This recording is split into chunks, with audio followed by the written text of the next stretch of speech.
So, dear colleagues, I'm really happy to welcome you here in Leuven, and I'm honored to introduce the first keynotes of this conference. So, Mireille Chiroleu-Assouline is a professor of economics at the University of Paris 1, Panthéon-Sorbonne, as well as the Paris School of Economics. She is a research fellow at Paris-Jourdain Sciences Économiques and a fellow member at CES-IFO in Munich.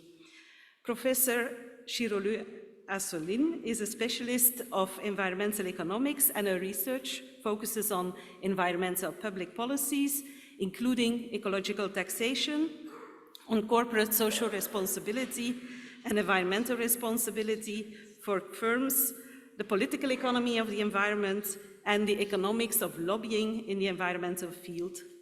She is widely published and cited. She is a co-editor of our journal, Environmental and Resource Economics. She has contributed to our community as a former president of the French Association of Environmental and Resource Economics, a former member also of the Council of IRI. But today, Professor Chiroleu-Assouline will talk about how to bring political considerations into environmental economics. It's a topic that is receiving growing interest as our societies are facing economic, political, and environmental challenges. So, Professor, the floor is yours.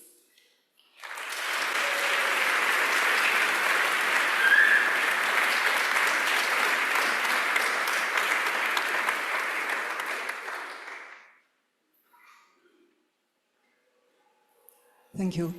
Good morning, everybody. Thank you. So, my talk today, first, it is a great honor. I felt deeply honored when I received this kind invitation by the organizers. For me, IRI is really the best and the most interesting conference I never attended, perhaps except the conferences by the French Association. My talk today will be about a field I decided to investigate a few years ago because I thought it is really important to understand what are the political forces that may prevent environmental policies to be accurately designed and fully implemented. I began with acceptability of taxation, of ecological taxation. As you may know, I didn't succeed very much in the French context. And I will focus here more on topics that are around the influences that can be exerted by civil society, by firms, on policymakers. So why is political economy so important? Of course, the economic theory is all about profit maximization, utility maximization. And the regulator is supposed to act as a social planner, or nearly as a social planner, by aggregating private interests. Of course, by doing so, the social optimum and the result of the economic policy is always a compromise that creates winners and losers.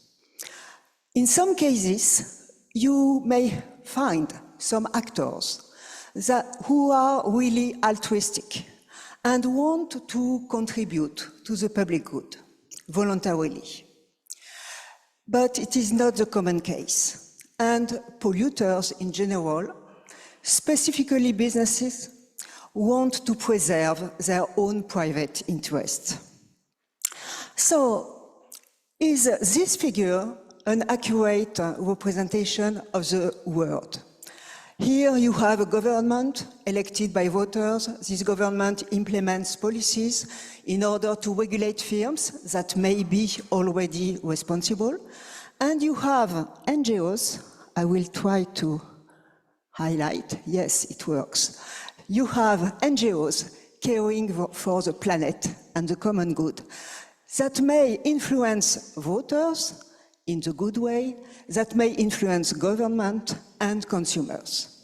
Is it really an appropriate representation? I will focus on the different areas of this figure. First of all, are firms really socially and environmentally responsible? Actually, they are more under pressure from NGOs. Policymakers are also under pressure due to direct and indirect lobbying. And more on top of that, some actors exert hidden forces in order to manufacture doubt. In the end of this talk, I will mention some research avenues that are only some examples. During this talk, I will quote a long list of references. This list is very long, but not exhaustive. And I apologize now for people here in the audience who already work in this field and whom I don't quote because I forget or because I don't have time enough. So, first of all, what can we say about corporate social responsibility? You have some examples of such firms. Here is a quotation by Yvon Chouinard, the founder of Patagonia. Patagonia is a firm that is well known to be responsible. And this is how it is defined by its founder. Patagonia is in business to save her home planet. As part of our mission, we are committed to building the best product causing no unnecessary harm, using business to inspire and implement solutions to the environmental crisis. Is it so natural to be responsible for a firm? And what is exactly corporate social responsibility? The first and perhaps most important point is that it is a voluntary approach. But this concept has never been very precisely defined. And this is what Bayron wrote. Corporate social responsibility is an ill and incompletely defined concept. You have a lot of official text trying to define corporate social responsibility. I quote here only two of them originating from the European Commission.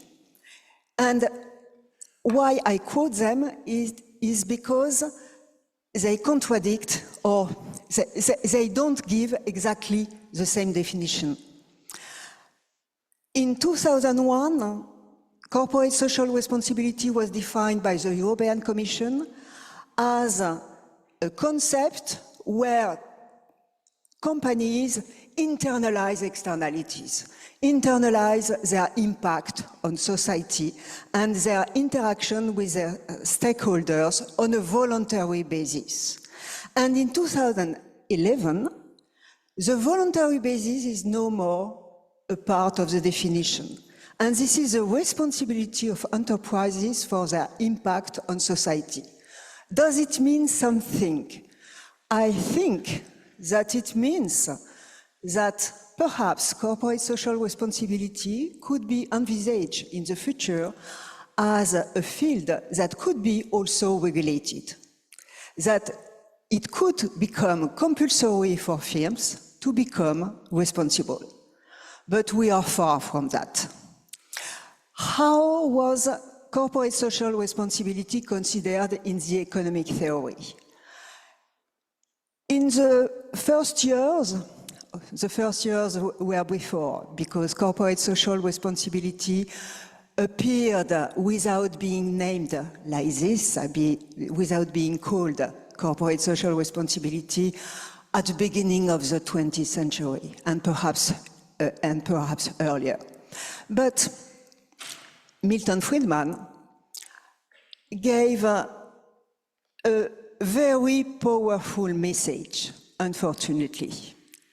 In 1970, he wrote a paper in one of the most widely disseminated journals. That is not one of the top 5, but only the New York, what was it? It was only a newspaper, the New York Times. It is not a bad newspaper, but it is not an economic journal. And he wrote that the only responsibility of firms is really to increase its profit. And so he denied the possibility for firms to rationally be responsible. And it was very important in the economic theory because when I first was interested in corporate social responsibility and discussed with colleagues, I heard some colleagues telling me, oh, but corporate social responsibility is not an economic issue. It is not an economic topic. This is only a management issue. I could reply, profit maximization is also a management issue. But this view of Friedman compromised the introduction of corporate social responsibility in the economic theory. Hopefully, some very important papers appeared recently. And they appeared because practices changed. Practices changed. The Business Roundtable is an association of firms, an international association of firms, and here I quote their statements in 1997 and in 2019. And in the first one, they stick to Friedman's view. The only responsibility of firms is to increase the profit and returns to its owners. But in the second one, they took into account the fact that firms should commit to increase the return to all their stakeholders, workers, consumers, but also the environment.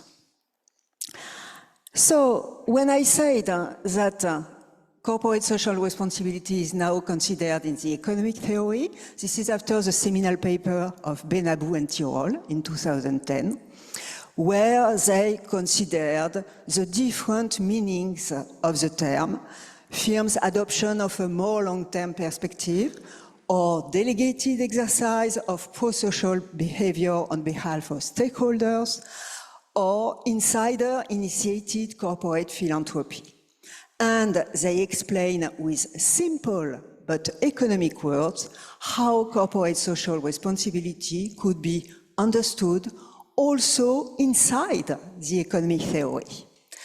And the two papers that I mentioned here are papers that were published in top 5 journals. The first one in Econometrica, the second one in the Journal of Political Economy, and they are both proposing a theory of the stakeholder cooperation. And they reconcile the objective for firms of being responsible with something that is perfectly consistent with the economic theory. And this is, of course, very important and very interesting to see that mainstream economic theory now considers the stakeholder cooperation as a typical economic object that can be studied. Yes, but are firms really socially and environmentally responsible? Many of them claim to be responsible. Here is an example. Patrick Pouyanné, who is the CEO of Total Energy, claims Total Energies intends to produce oil and gas in a responsible manner. This is clearly what we call greenwashing. This is greenwashing because this is a claim of responsibility in an activity that cannot be sustainable. And the best sign that this is greenwashing is another statement. I think it was in the same article, in the same interview. He said, "The responsibility for political leaders is to work seriously now on adaptation. It doesn't mean that adaptation is a bad thing. It means we, as an oil and gas company, we are doing what we have to do. We maximize our profit, and we don't care about mitigating climate change. And now, because we don't care, and because we will continue to exploit oil and gas, you have to take decisions. You have to make decisions in order to adapt to this climate change." And this is a typical example of greenwashing and a typical example of a firm that is only interested in preserving their own interests. So, about corporate social responsibility, you can think of many questions. How responsible is really corporate social responsibility? Is it really altruistic? The economic theory that has been developed, microeconomic theory that has been developed around corporate social responsibility, considers usually that is still a profit maximization strategy. This is a strategic CSR. Is it bad? No.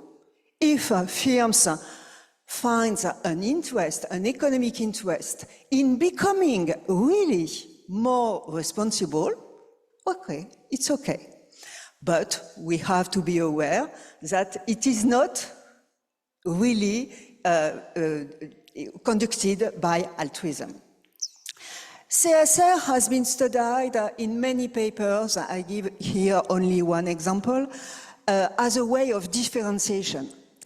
It can work only if consumers are aware of social responsibility and if they are sensitive to that.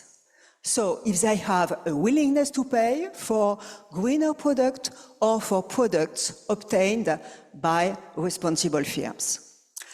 But CSR can also be used as a means to preempt public policy. This has been studied in many papers. What can we say exactly about the effectiveness of corporate social responsibility? Very difficult to say. Why? Because corporate social responsibility is diverse. This is dealing with environmental issues, social issues, government issues, and so it is very difficult to say this firm is more responsible than this one. You have ESG ratings.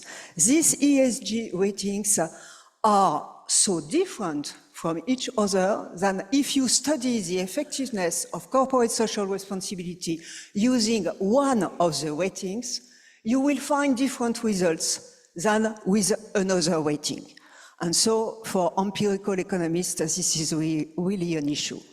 When some of them try to find some results, some links between corporate social responsibility, the empirical evidence is very mixed. I quote here only a few results. The first one by one of my PhD students, Xavier Koch. He finds in his PhD dissertation that CSR does not reduce CO2 emissions.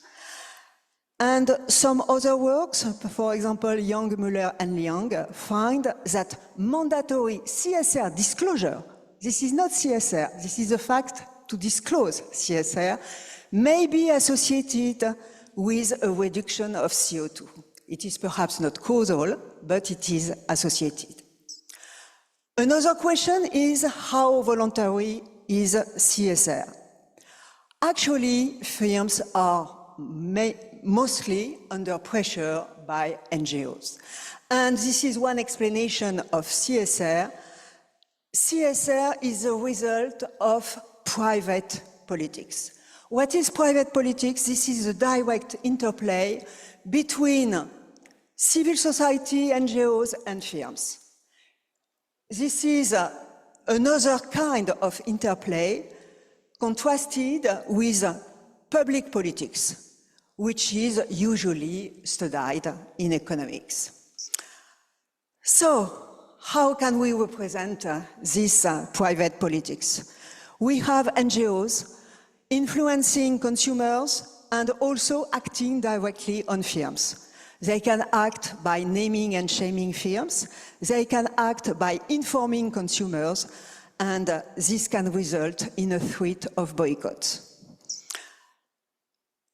Different papers have studied this aspect of CSR. CSR is induced by strategic activism. An activist is, for us, an NGO or a group of people gathered in order to preserve public interest in general. And the activist in Beron and Diermeier, the activist confronts a firm with a campaign, including a demand: you have to be more responsible, you have to abate, a reward, and a disruptive action. And in this kind of paper, activists monitor firms in bilateral relationship, and they use this threat of campaign to induce firms to self-regulate. Of course, in this kind of interplay, the more vulnerable the firm is, the more likely it is attacked by the activist and concede eventually. Other works have also studied the role of NGOs, like Dauban and Rocher, and Ayers, Lyon and Martin. In this kind of model, the threat or the probability of success of the boycott, and so of the threat of boycott, is exogenous. And this is a point that we decided to question with one of my colleagues in a paper that was published last year in JIM with Ariane Lambert-Mogilyansky. We study the optimal environmental radical activism. So we consider activist groups trying to influence firms, and what we introduce is that activists have incomplete knowledge about firms' vulnerability to disruptive actions, and the actions of these activists are actions of civil disobedience. We assume that they are non-violent, and because they are non-violent and they support the public good, they can also bring public support to the activist, and it will depend on the characteristics of the targeted firms. And in this paper, we developed the research avenues that were only suggested by Beron and Diermeier. They said that activism can change the behavior of firms that are not targeted, as well as those who are targeted. And they suggest that this is like a second price auction for the opportunity to avoid a campaign. And so we explicitly model this second price option and this second price auction. And what we find is that activism will change the behavior of firms who are not attacked, but not the behavior of firms that are eventually targeted, eventually attacked. The mechanism is very simple. We assume that the activist sells promises not to harm. And so, according to the vulnerability of the firm, that is asymmetric information. It is not known by the activist. Polluting firm may be willing to concede if they are very vulnerable. And so, the activist will sell this promise not to harm to the firms who concede. But the activists sell that by certifying that it will attack as many firms it can attack according its resources. But its resources are limited. And so the mechanism is such like that. Endogenously, firms will propose to concede in order not to be attacked. And there is a threshold that will be endogenously determined by the auction. And this threshold is here. This is the vulnerability threshold. All the firms above this threshold will not be attacked. They are very vulnerable and they buy the promises not to be attacked. All the firms here decide to resist. They decide to resist, but because of the limited resources of the activists, only a number K of them can be effectively targeted. And so the result of this mechanism is that, as I said, large polluters are effectively targeted. We can observe in the real world that they don't concede. And very often it is interpreted as a sign of the failure of the campaign by the activists. Actually, this is a sign of the success. This is a sign of the success. These large firms, these large polluters are attacked. It increases the public support to the activists. But the important point is that these are the most vulnerable companies who concede and who become responsible. And so this is a threat of the action that is particularly effective. We have empirical evidence of that in a companion paper with Olivier Baumet. We show that publicized actions against the biggest companies in a sector encourage all others to invest in environmental corporate social responsibility. Now, there are other means for NGOs to exert pressure on firms. NGOs can green markets. How can they do that? They can conduct awareness campaigns by increasing, and so trying to increase, willingness to pay for greener products or for responsible companies. So this has been studied in the literature, and I cite here only Garcia Gallego and Jorgensis. Eco-labeling is a way to influence the market, to propose, to design labels, and competition between labels proposed by NGOs or proposed by firms has been studied, for example, by Caroline Fisher and Thomas Lyon. Cooperation between firms and NGOs may also appear. It has been studied by Dorothée Brécard. And with the same Dorothée Brécard, we just recently published a paper in GEMS about the ways to green market by informing consumers not on the quality of the green products, which is the assumption that is always used, but we assume that NGOs inform consumers about the brown products. And in our paper, the paper is quite complicated and I won't enter into the details, but in our paper we assume that we have first two firms, one producing a brown product and the other one a green product.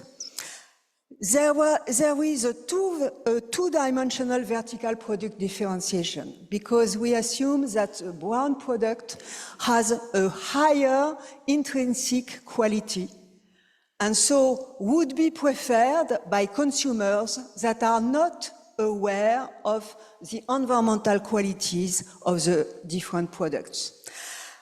And so we have different consumers. They are not different. They are exactly the same, but some of them are informed about the features of the brown product, and the other ones are not informed.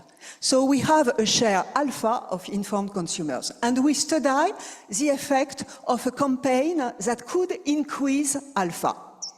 What we find,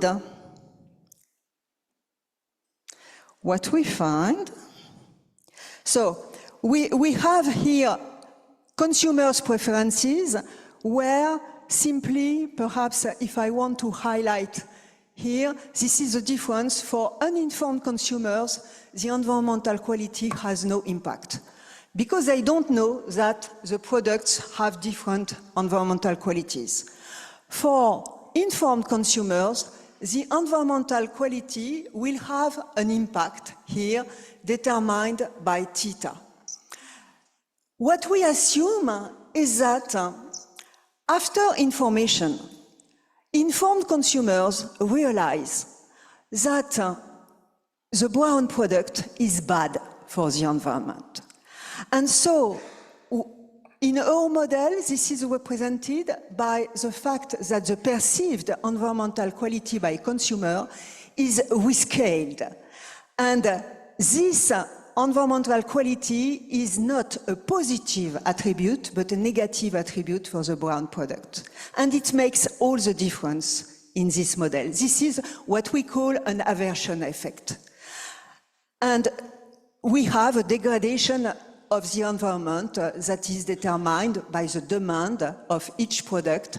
And here the differences between the environmental quality of the product and the environmental quality that would be neutral, that would not degrade the environment, and we assume that the good product doesn't degrade the environment. And what is striking is that we find that according the level of alpha, the share of informed consumers, we have different forms of competition on the market. There is a first part for alpha, for low alpha, where the market is segmented. The brown product is sold to non-informed consumers. The green product is sold to informed consumers. When alpha increases, the market changes. And here we have a fragmentation. What means this fragmentation? The brown product is still sold to non-informed consumers. The green product is sold to some informed consumers, but because the brown firm has an interest in decreasing its price, it manages to sell the brown products to the less concerned of the informed consumers. And so the segment of the informed consumers is fragmented. And so in this paper, we endogenize the boycott behavior, because consumers decide not to buy the brown product if they are sufficiently aware of, or if they are sufficiently sensitive or sufficiently willing to pay for the green product. And after that, we have a covered market, but with a corner solution, each firm trying to prevent the other one to exist. And here, this is a fully covered market without any constraint on the price. So this is a duopoly with an interior solution. And what is striking, and what I show you here, is that the environmental quality is increasing with alpha, but not continuously. And in the fragmentation, in the fragmented duopoly, if the willingness to pay, if consumers are not very heterogeneous in their willingness to pay,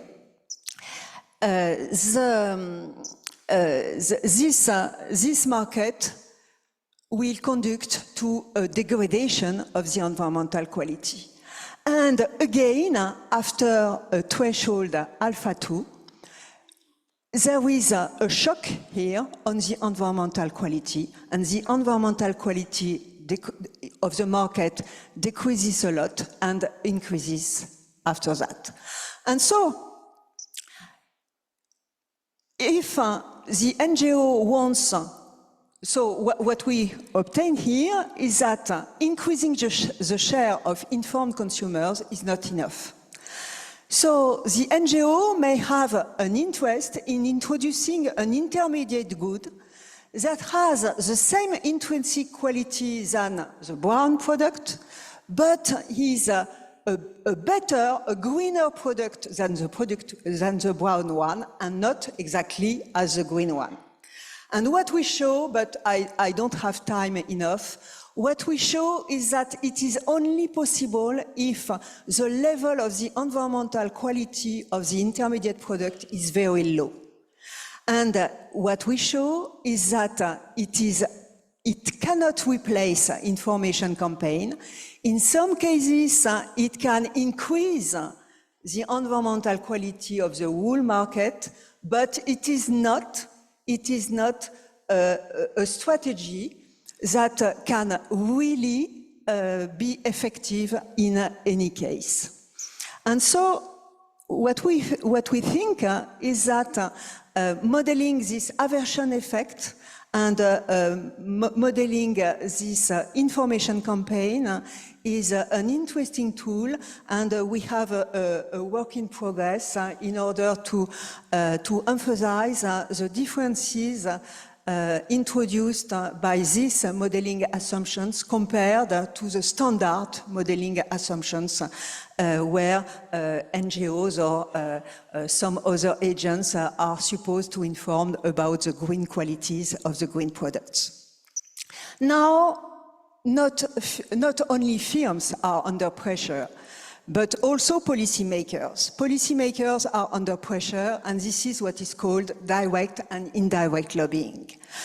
When we consider government, NGOs and firms try to influence directly the government, but they also influence indirectly the policy making by influencing voters. This is what we call indirect lobbying. These two main lobbying strategies are very well known, unfortunately. They can take a lot of different forms, and you have a lot of different mechanisms that can be studied. Inside lobbying, which is what we call also direct lobbying, means gaining access to policymakers and advocating directly with decision makers in government to obtain support and to obtain the policy that is preferred by the interest groups. Outside lobbying, so indirect lobbying, is going public.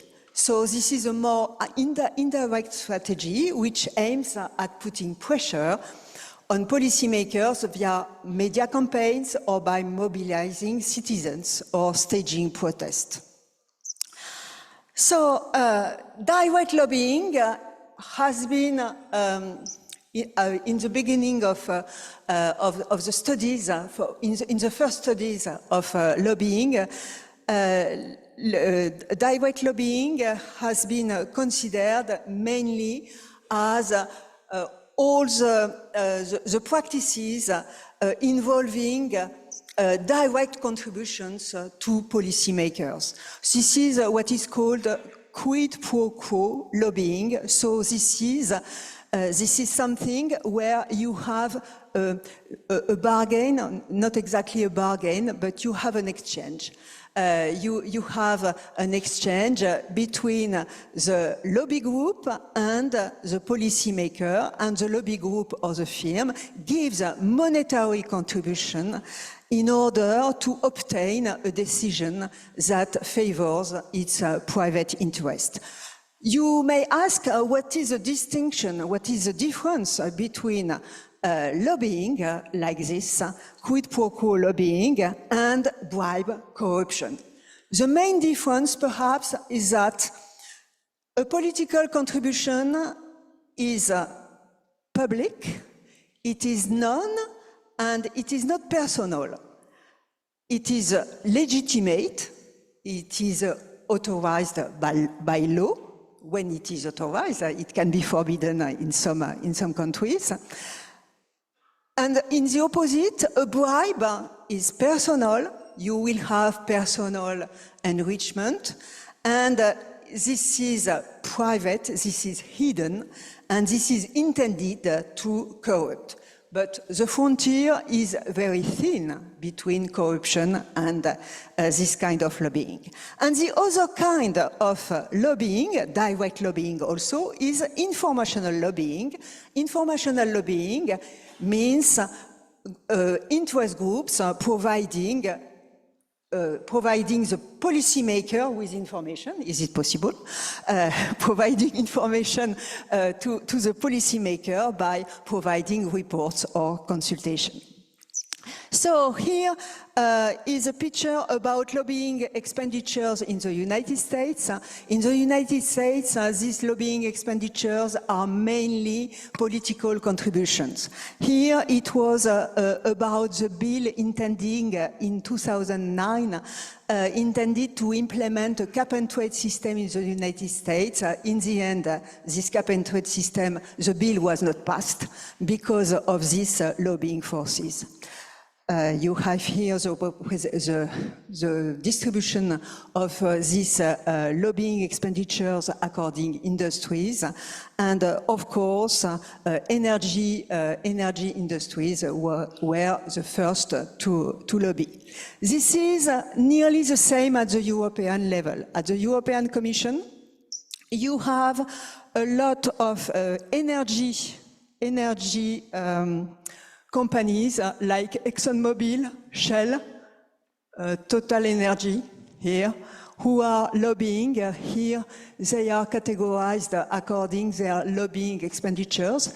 And this picture is due to another of my PhD students, Rosanne Lojar, that I will quote a lot because she is working on this topic.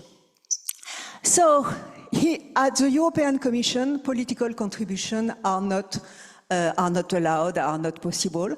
And so what is the form of lobbying at the European Commission? Essentially by meeting officials. So lobby groups meet officials. And fortunately, we have a transparency register because lobby groups are compelled to register and to disclose any meeting they obtain with officials of the European Commission. And here you have in black all the meetings that were considered by the European officials, and in green the meetings on environmental topics. Of course, the scales are not the same, but you can see that the proportion is nearly always the same. We have 1/5 of the meetings obtained at the European Commission that concern environmental issues. So this is a very, very important issue, lobbying at the European Commission.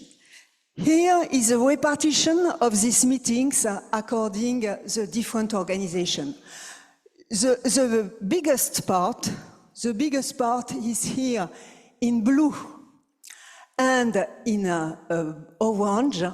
This is a part of the trade and professional association, so business association. And here, the lobbying consultancies and the firms. And here in green, you have the meeting obtained by NGOs. 10 years ago, it was difficult to establish the relationships between enterprises, between firms and lobby groups that were established. This figure was obtained by Friends of the Earth, an NGO that monitors the relationship between EU officials and lobby groups. And nowadays, with an extensive work, Rosanne Lojar is able to show you what are the different actors involved in lobbying at the EU Commission. This figure is the lobbying network about the European financial taxonomy. And you can observe that you have here a cluster of lobbying exerted by banking sectors, meeting obtained by the banking sectors, meeting obtained by the industries concerned by the European Financial Committee, financial taxonomy, and the NGO. So, just a word about the theoretical models of direct lobbying. I don't have time enough. These theoretical models are mainly based on the work by Grossman-Helpman in 1994, the Common Agency Framework, where political contribution enter into the objective function of the policymaker. You have also other paper, excuse me. It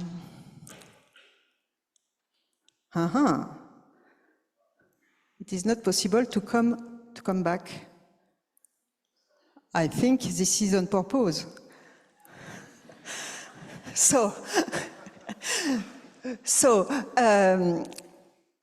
Again, yes. Another model of direct lobbying is built or is relying on a Tulloch contest function, explaining that the probability to pass a given policy will be influenced by the relative power of the expenditures due to each lobbying group. When we turn to informational lobbying, you have still direct informational lobbying with another model by Grossman-Helpman, meaning that the objective function is to minimize the difference between the policy and what would be appropriate to the state of the world. And there is a lobbying exerted by interest group that can be biased because this lobby group have different preferred policies, and this bias is represented by the delta in this formula. And when we turn to indirect lobbying, you have models describing how interest groups can influence preferences or beliefs.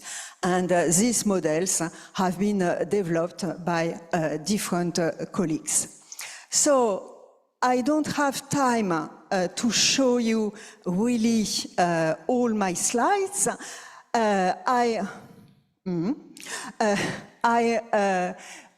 Perhaps I will mention this one, a paper about lobbying on the Waxman-Markey bills in the United States. What is very interesting here is that we can see that not only the losers for a given policy, or a given intended policy will lobby, but also the winners in the policy.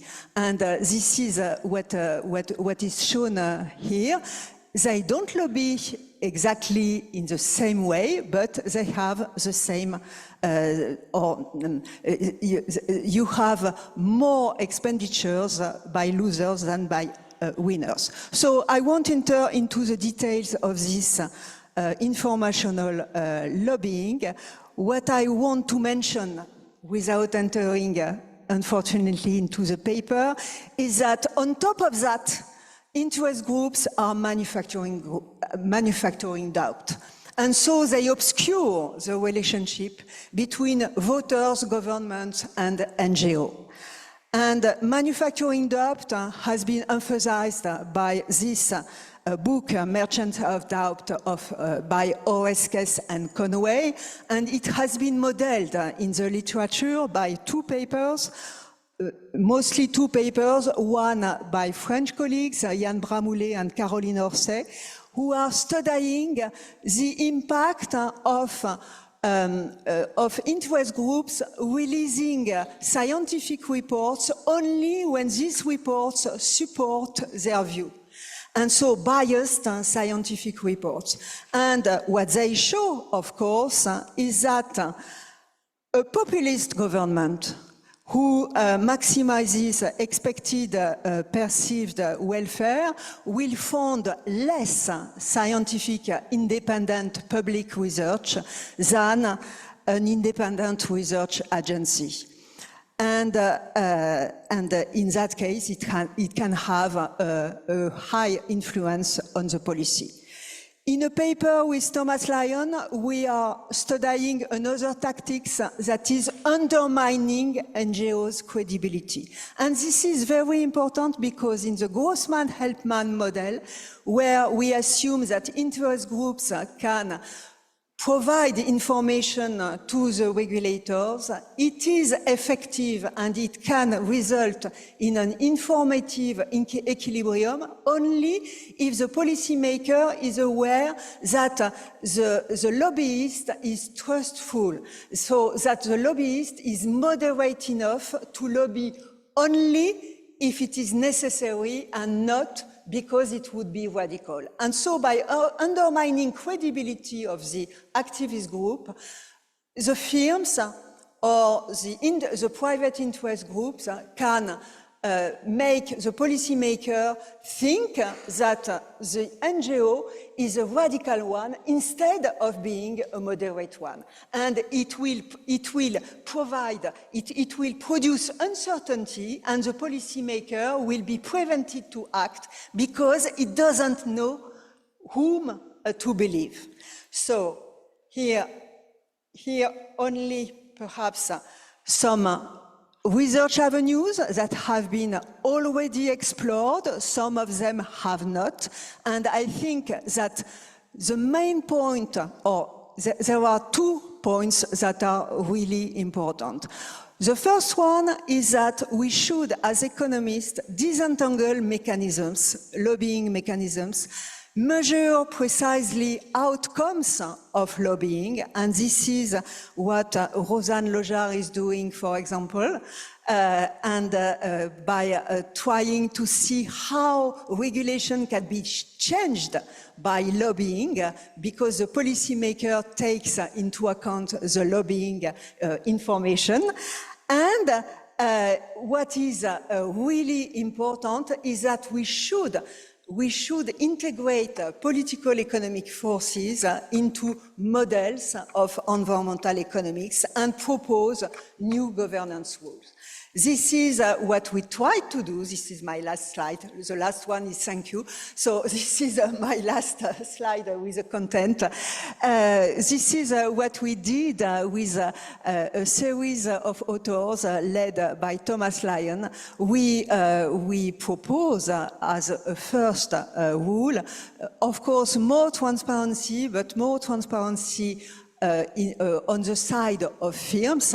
Firms must become as transparent about their political activity that they have to do now on corporate and social responsibility. And corporate political responsibility is also absolutely needed, and we have to find new ways to regulate lobbying and to regulate influence at the level of policy making. I've been too long, I apologize. Thank you very much.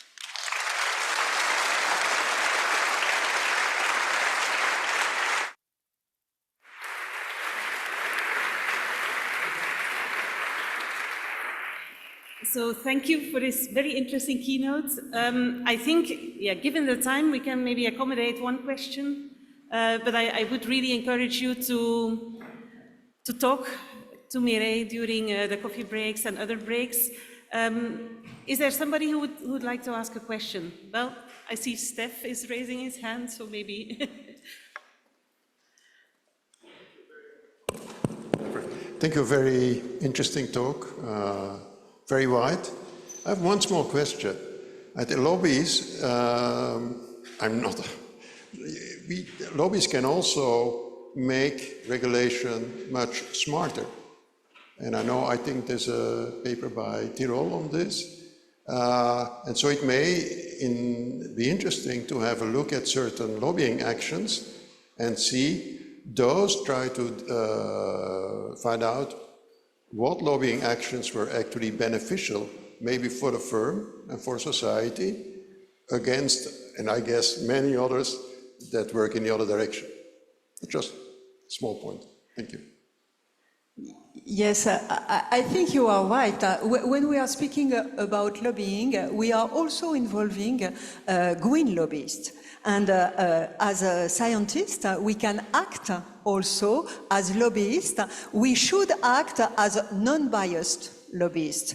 We should act by providing information and by trying to provide information also to firms who think that they may lose from intended policies, and to show them that they can perhaps also win with this kind of policies, and that the fact that the whole society will win and the future society will win due to the intended policy can be beneficial to them also.